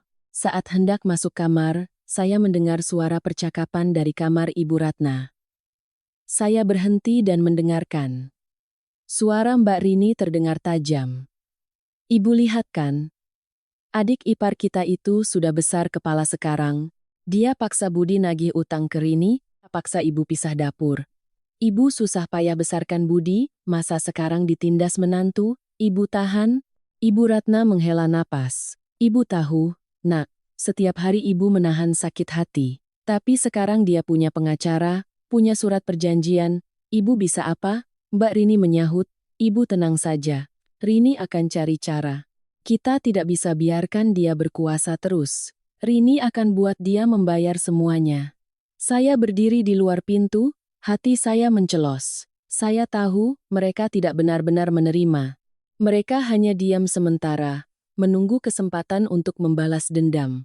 Minggu-minggu berikutnya, saya perhatikan Mbak Rini lebih sering datang. Setiap kali datang, ia selalu mencari cara untuk bicara berdua dengan Ibu Ratna di kamar. Saya tahu ia sedang memprovokasi ibu mertua saya. Tapi saya tak punya bukti. Suatu hari, saya mendengar percakapan mereka yang penuh kebencian. Bu, tahu tidak? Kemarin Rini ketemu saudara-saudara, mereka tanya soal adik ipar yang katanya mengusir ibu dari rumah. Rini malu sekali, Bu. Ibu susah payah besarkan Budi, masa diperlakukan begitu sama menantunya. Suara Ibu Ratna bergetar. Rini, ibu sakit hati sekali. Ibu besarkan Budi dengan susah payah, sekarang sudah tua malah diremehkan menantu. Untuk apa ibu hidup lagi? Mbak Rini melanjutkan, ibu jangan sedih. Rini akan bilang ke semua orang biar mereka tahu kalau menantunya itu durhaka, biar dia malu, biar semua orang menghakiminya. Mendengar itu, saya tahu Mbak Rini sedang memutarbalikkan fakta, menyebar gosip untuk menjatuhkan nama baik saya. Benar saja, beberapa hari kemudian, saya menerima telepon dari beberapa saudara jauh. Mereka bertanya, Sari, dengar-dengar kamu mengusir ibu mertuamu ya? Kenapa begitu, nak? Nanti kamu dicap durhaka loh. Saya mencoba menjelaskan, tidak begitu tante. Saya hanya minta pisah dapur supaya lebih leluasa. Saya tetap hormat pada ibu mertua. Tapi penjelasan saya sepertinya sia-sia. Ibu Ratna dan Mbak Rini sudah menyebar fitnah dengan sangat lihai. Sementara itu, Mas Tono juga tidak tinggal diam. Ia dipaksa membayar utang 25 juta, tapi usahanya masih merugi. Ia marah dan sering menelepon Mbak Rini. Mbak, Budi menekan Mas terus, Mas lagi susah begini, masih harus bayar cicilan. Ini semua gara-gara adik ipar itu. Mbak harus lakukan sesuatu. Mbak Rini menjawab, Mas tenang saja. Mbak sedang siapkan rencana. Mbak akan buat dia membayar semuanya. Mereka berdiskusi berkali-kali. Saya tidak bisa mendengar semuanya, tapi saya merasakan ketegangan semakin meningkat. Lalu suatu hari, Mbak Rini menemukan sebuah rencana. Ia berkata pada Ibu Ratna dan Mas Tono, dengar, adik ipar kita itu kerja di kantor kan? Aku akan buat skandal di kantornya. Aku akan buat dia kehilangan reputasi dan pekerjaannya. Setelah itu, dia tidak akan bisa sombong lagi. Ibu Ratna ragu, apa bisa begitu, nak? Mbak Rini meyakinkan, bisa, Bu. Dia sudah membuat ibu, aku, dan Mas Tono menderita. Aku harus balas dendam, Ibu tenang saja, aku sudah punya rencana. Mas Tono juga setuju. Benar, harus diberi pelajaran. Gara-gara dia, aku harus pusing bayar utang tiap bulan. Di sisi lain, Ibu Ratna juga punya rencana sendiri. Beliau berpikir, SHM rumah ini atas nama bersama. Kalau aku bisa ambil sertifikat aslinya, aku akan simpan. Biar menantu itu tidak punya kuasa lagi. Beliau mulai mencari-cari di seluruh rumah, tapi setelah kejadian malam itu, saya sudah menyimpan SHM asli di tempat yang sangat aman. Ibu Ratna tidak menemukannya dan semakin marah. Sementara itu, Budi, meskipun sudah menandatangani perjanjian, setiap hari terus dipengaruhi oleh ibu dan kakaknya. Ibu Ratna sering berkata, "Nak, kamu biarkan istrimu menindas ibumu? Ibu susah payah membesarkanmu, sekarang sudah tua kamu tidak membela ibu. Di mana hatimu?" Mbak Rini juga mengeluh, "Bud, Mbak membesarkanmu dari kecil, sekarang Mbak susah, kamu malah paksa Mbak bayar utang. Istrimu yang suruh ya? Kamu terlalu takut istri." Kata-kata itu perlahan mempengaruhi Budi. Ia mulai merasa tidak puas. Ia berpikir, aku sudah menandatangani perjanjian, dipermalukan di depan pengacara dan tetangga. Istriku membuatku malu, meskipun ia masih berusaha menepati janji, hatinya tidak lagi tenang. Ia menatap saya dengan pandangan yang rumit, antara segan dan tidak suka. Saya merasakan semuanya. Saya tahu badai belum berlalu. Mereka sedang merencanakan sesuatu, dan saya harus waspada. Saya menelepon Mbak Dian, menceritakan semua firasat saya. Mbak Dian berkata, "Kamu harus hati-hati, Sar. Mereka tidak akan menyerah. Rekam semuanya, simpan semua bukti jika mereka berbuat macam-macam." Saya mengangguk. "Iya Mbak, aku akan waspada." Malam itu, saya berbaring sambil memikirkan hari-hari yang akan datang. Saya tahu perang ini belum berakhir. Seminggu kemudian, rencana Mbak Rini dijalankan. Hari itu hari Rabu, saya sedang bekerja seperti biasa ketika seorang rekan kerja memberitahu, "Sar, kamu dipanggil bos ke ruangannya, sekarang." Hati saya mencelos. Saya merasa ada yang tidak beres. Saya mengetuk pintu ruangan Pak Tirtayasa, atasan saya. Beliau duduk di mejanya dengan wajah serius. "Sari, silakan duduk." Suaranya lebih dingin dari biasanya. Saya duduk. "Ada apa ya, Pak?" Beliau menatap saya, suaranya berat. "Kemarin saya menerima informasi yang sangat serius. Ada yang menuduh kamu melakukan praktik tidak jujur, menggelapkan uang perusahaan. Apa kamu tahu sesuatu tentang ini?" Saya terkejut. Mulut saya ternganga. "Apa, Pak? Saya tidak pernah melakukan itu." "Siapa yang menuduh saya?" "Pak." Pak Tirtayasa mengeluarkan sepucuk surat dan memberikannya pada saya. Surat kaleng yang menuduh saya menerima komisi dari vendor dan memalsukan faktur untuk menggelapkan uang. Tulisannya rapi, sepertinya disiapkan dengan matang. Setelah membacanya, tangan saya gemetar. "Pak, ini fitnah. Saya bekerja di sini sudah 10 tahun, Bapak tahu saya orangnya seperti apa." Pak Tirtayasa mengangguk. "Saya percaya padamu.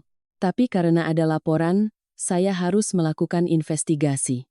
Bisakah kamu memberikan bukti untuk membersihkan namamu?"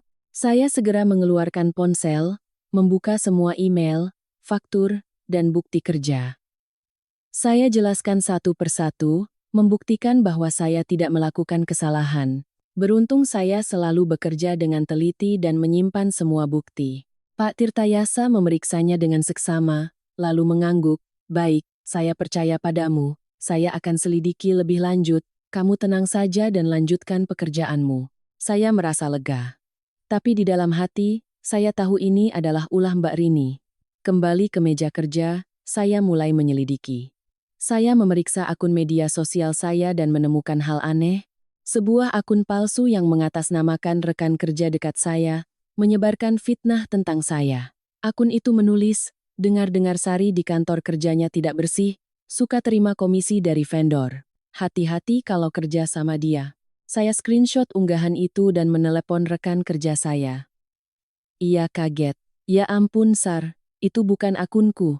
Ada yang memalsukannya. Aku akan laporkan ke Facebook sekarang juga." Saya paham sekarang. Mbah Rini membuat akun palsu untuk memfitnah dan merusak reputasi saya. Saya segera melaporkan ini pada atasan saya. Pak Tirtayasa sangat marah.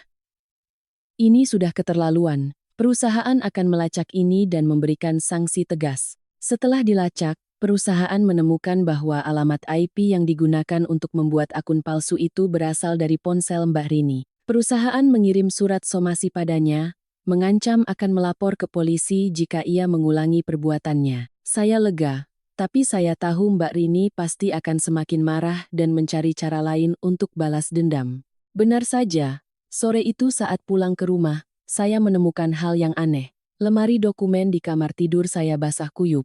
Banyak dokumen penting kontrak kerja, fotokopi SHM, bukti-bukti lainnya basah dan terancam rusak. Saya panik dan berlari keluar.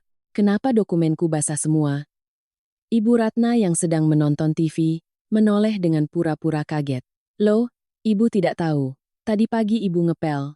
Mungkin tidak sengaja kena air. Ibu tidak sengaja, Nak. Saya menatapnya dengan curiga, tapi ia berakting sangat natural. Saya berkata, ibu harusnya hati-hati, itu dokumen penting. Ibu Ratna mengangguk, iya, maaf ya, ibu sudah tua, tangan suka gemetar, tapi saya tidak percaya. Saya masuk ke kamar. Teringat bahwa saya sudah memasang kamera CCTV tersembunyi. Saya memeriksa rekamannya di ponsel. Dan saya terkejut melihat Ibu Ratna dengan sengaja mengambil sember air dan menyiramkannya ke lemari dokumen saya. Ia melakukannya dengan pelan dan hati-hati, memastikan semua basah. Tubuh saya gemetar. Ibu mertua saya dengan sengaja merusak barang-barang saya. Saya membawa ponsel itu ke ruang tamu untuk mengkonfrontasinya. Bu, saya mau tanya sesuatu. Suara saya bergetar menahan marah. Ibu Ratna menatap saya. Tanya apa? Saya putar video itu di hadapannya. Ibu bilang tidak sengaja. Lalu ini apa? Melihat video itu, wajah Ibu Ratna pucat pasi. Ia mencoba mengelak. Itu, ibu tidak sengaja. Tangan ibu gemetar. Saya memotong. Ibu jangan bohong lagi. Di video jelas sekali, ibu melakukannya dengan pelan dan hati-hati. Ibu sengaja merusak dokumen saya. Ibu Ratna terdiam. Saat itu, Budi pulang. Mendengar keributan, ia masuk. Ada apa ini? Saya menunjukkan video itu pada Budi. Wajahnya pucat.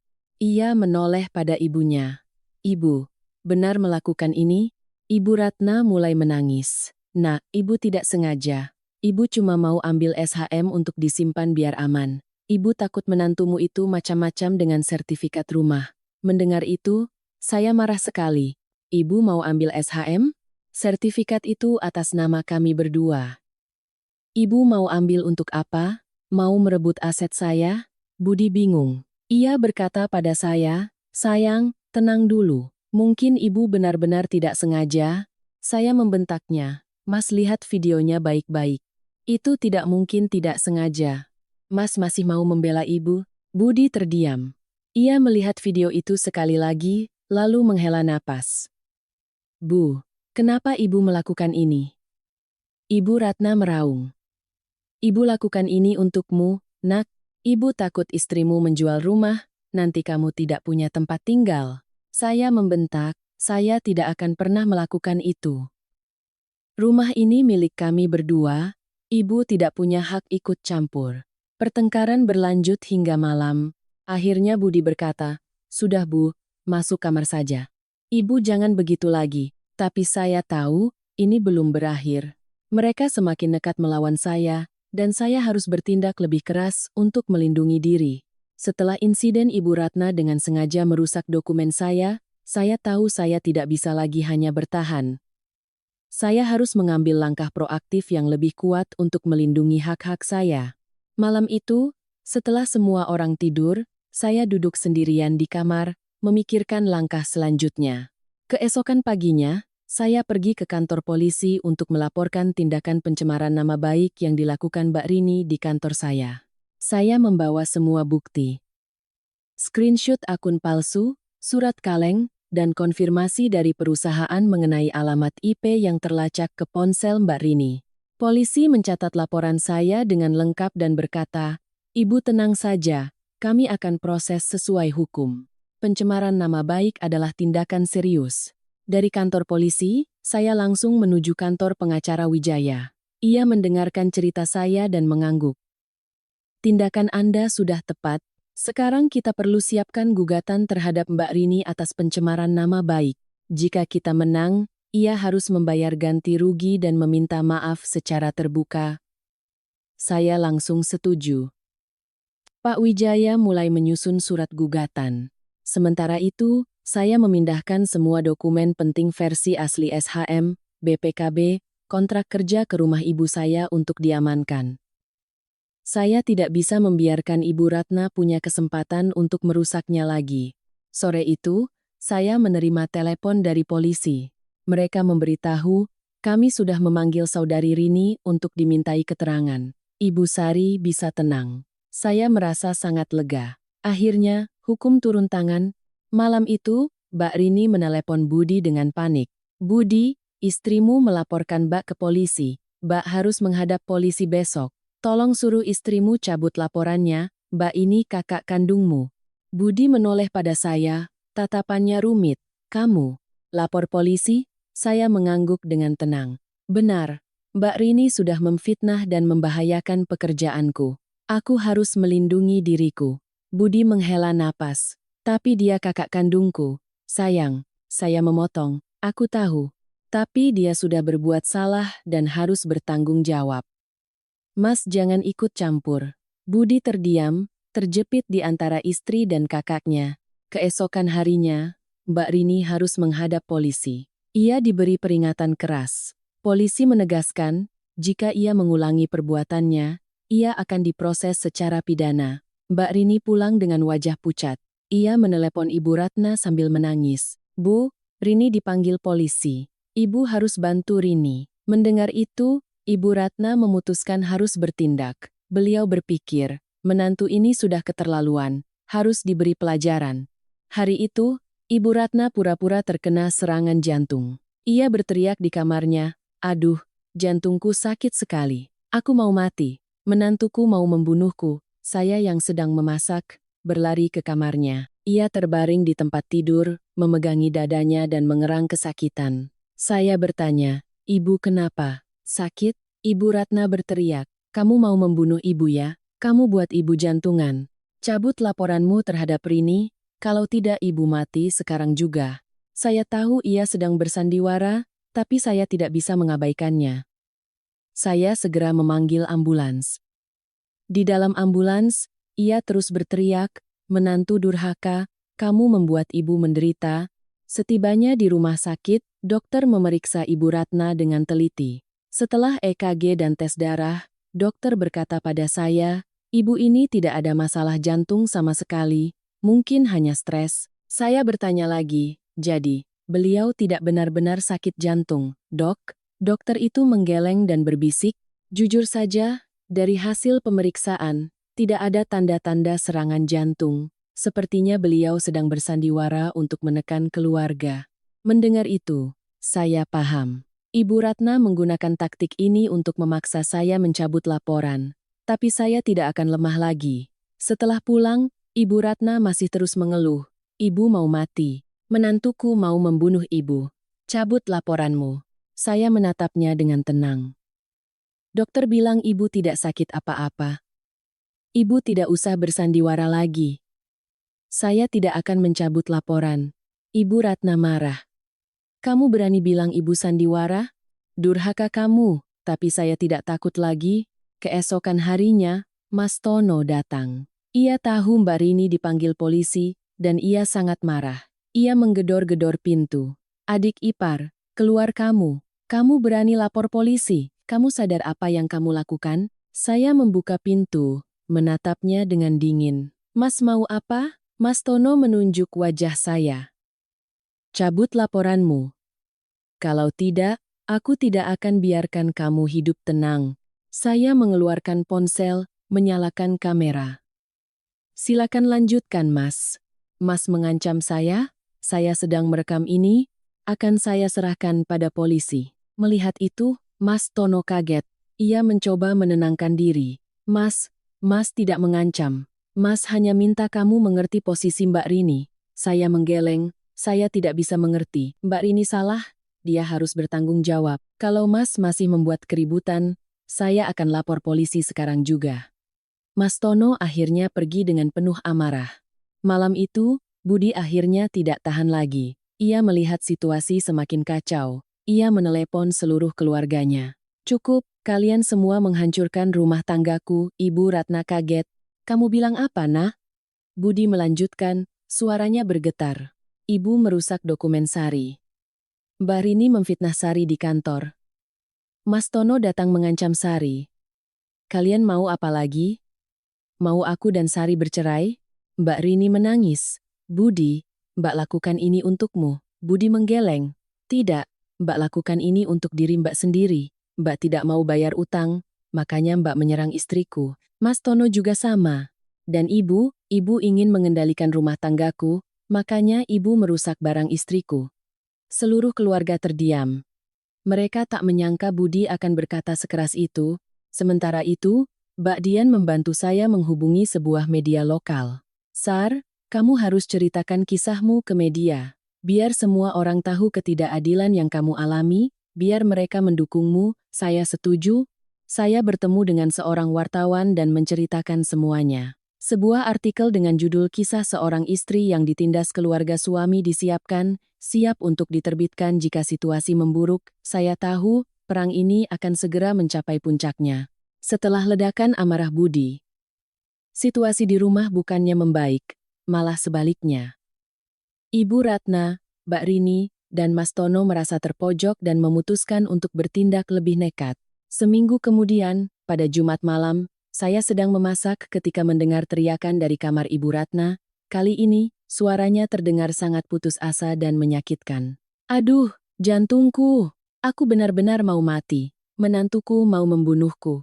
Saya berlari ke kamarnya dan melihat beliau terbaring lemas, wajahnya pucat pasi. Kali ini kelihatannya lebih nyata. Saya tidak berani mengambil risiko dan langsung memanggil ambulans, meskipun hati saya masih curiga. Budi yang sedang di kantor, langsung meluncur ke rumah sakit. Di rumah sakit hasilnya sama. Dokter memastikan Ibu Ratna tidak punya masalah jantung, hanya stres berat. Dokter itu menarik saya ke samping. Bu, sudah saya katakan, beliau tidak sakit jantung. Beliau menggunakan cara ini untuk menekan ibu. Ibu harus waspada. Saya mengangguk. Saat kembali ke kamar rawat, Budi sudah ada di sana. Melihat Budi, Ibu Ratna menangis. Nak, ibu mau mati. Istrimu membuat ibu menderita. Budi menatap saya dengan tatapan menyalahkan, tapi saya berkata dengan tenang, dokter bilang ibu tidak sakit apa-apa. Ibu Ratna menjerit. Menantu berani bilang ibu pura-pura sakit? Ibu sakit betulan. Budi hanya bisa diam kebingungan. 2 hari setelah Ibu Ratna pulang, Mas Tono datang lagi. Kali ini, ia membawa beberapa temannya yang berpenampilan seperti preman. Mereka berdiri di depan rumah dan menggedor pintu. Adik ipar, keluar. Cabut laporanmu, kalau tidak kami tidak akan biarkan kamu tenang. Saya melihat mereka dari CCTV. Saya takut, tapi tidak membuka pintu. Saya merekam aksi mereka dengan ponsel. Mas Tono berteriak, kamu pikir sembunyi di dalam bisa aman? Aku akan berdiri di sini seharian, biar semua tetangga tahu kamu orang macam apa, tak ada pilihan lain. Saya menelepon 113. Saya melaporkan adanya ancaman. Tak sampai 10 menit, polisi datang dan membubarkan mereka. Polisi bertanya apakah saya ingin membuat laporan resmi. Saya mengangguk. Iya Pak, saya ingin melaporkan tindakan pengancaman. Mas Tono panik. Adik ipar, kamu menjebakku. Tapi saya tidak peduli. Polisi mencatat laporannya dan memberi peringatan keras pada Mas Tono, jika ia mengulangi perbuatannya, ia akan diproses secara pidana.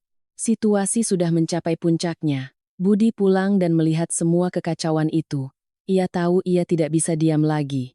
Malam itu, ia menelepon seluruh keluarganya. Besok malam, semua datang ke rumah. Kita harus bicara serius. Kalau tidak selesai, rumah tanggaku akan hancur. Suara Budi sangat tegas. Keesokan paginya, Mbak Dian menelepon. Sar, artikel tentangmu sudah siap. Kalau besok tidak ada solusi, bilang saja, aku akan minta mereka terbitkan. Saya berterima kasih. Tahu bahwa saya punya dukungan kuat. Sorenya, Ibu Siti datang. Nak, Ibu lihat situasi semakin gawat.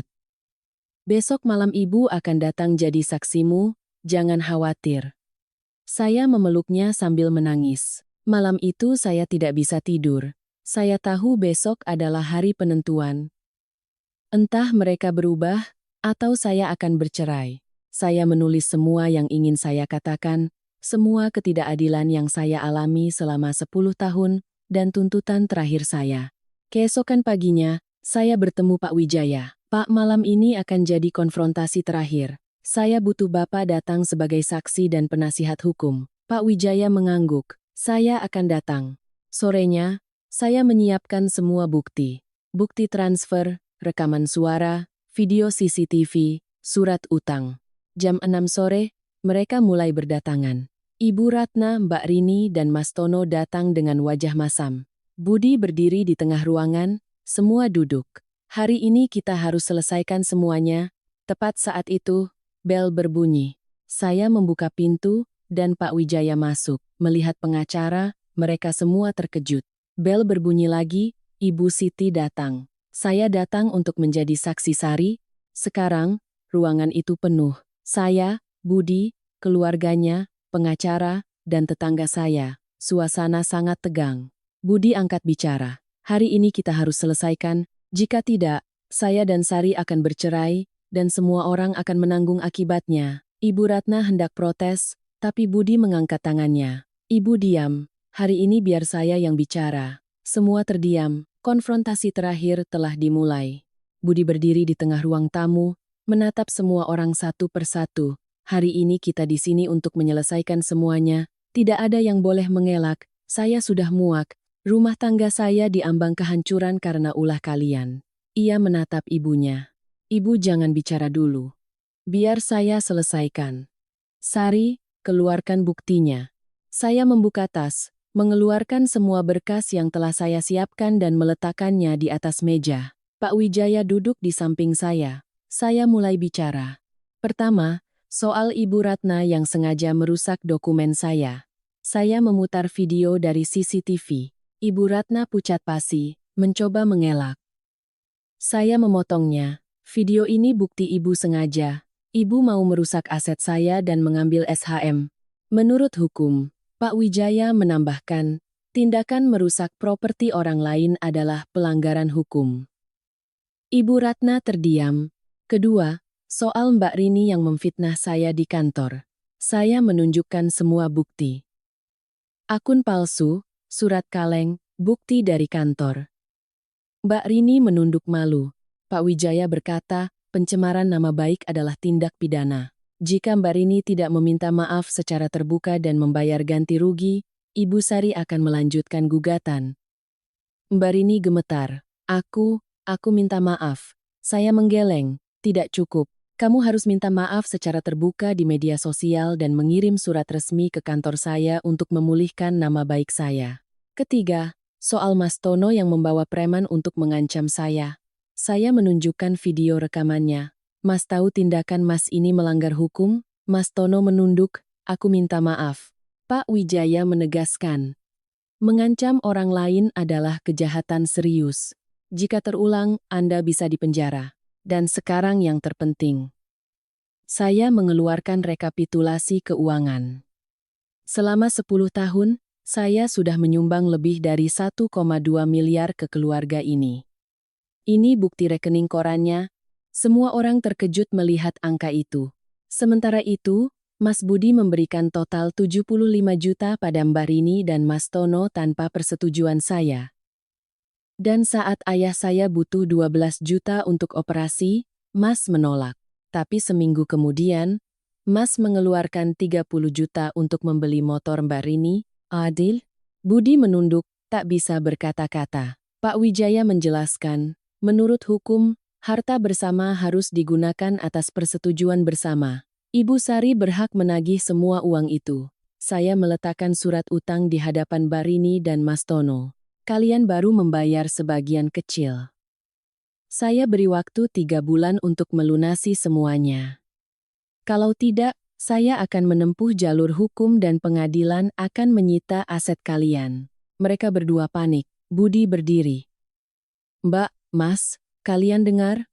Aku tidak akan membela kalian lagi. Kalian harus selesaikan utang kalian sendiri. Akhirnya, Budi menatap ibunya. Dan ibu harus minta maaf pada Sari di hadapan semua orang. Ibu sudah terlalu sering menyakitinya. Ibu Ratna terkejut. Kamu menyuruh ibumu minta maaf pada menantu? Budi mengangguk. Benar, kalau ibu tidak mau, saya dan Sari akan bercerai saat ini juga. Dan ibu tidak akan bisa tinggal di rumah ini lagi. Ibu Ratna gemetar. Melihat tak ada yang membelanya, ia akhirnya menyerah. Ia berdiri, berjalan ke hadapan saya, dan dengan suara bergetar berkata, "Nak, menantuku, ibu minta maaf. Ibu salah. Ibu sudah tidak adil padamu." Air mata saya jatuh. Setelah 10 tahun, akhirnya saya mendengar kata maaf itu. Mbak Rini juga berlutut, "Adik ipar, aku minta maaf. Aku akan minta maaf secara terbuka dan mengirim surat ke kantormu."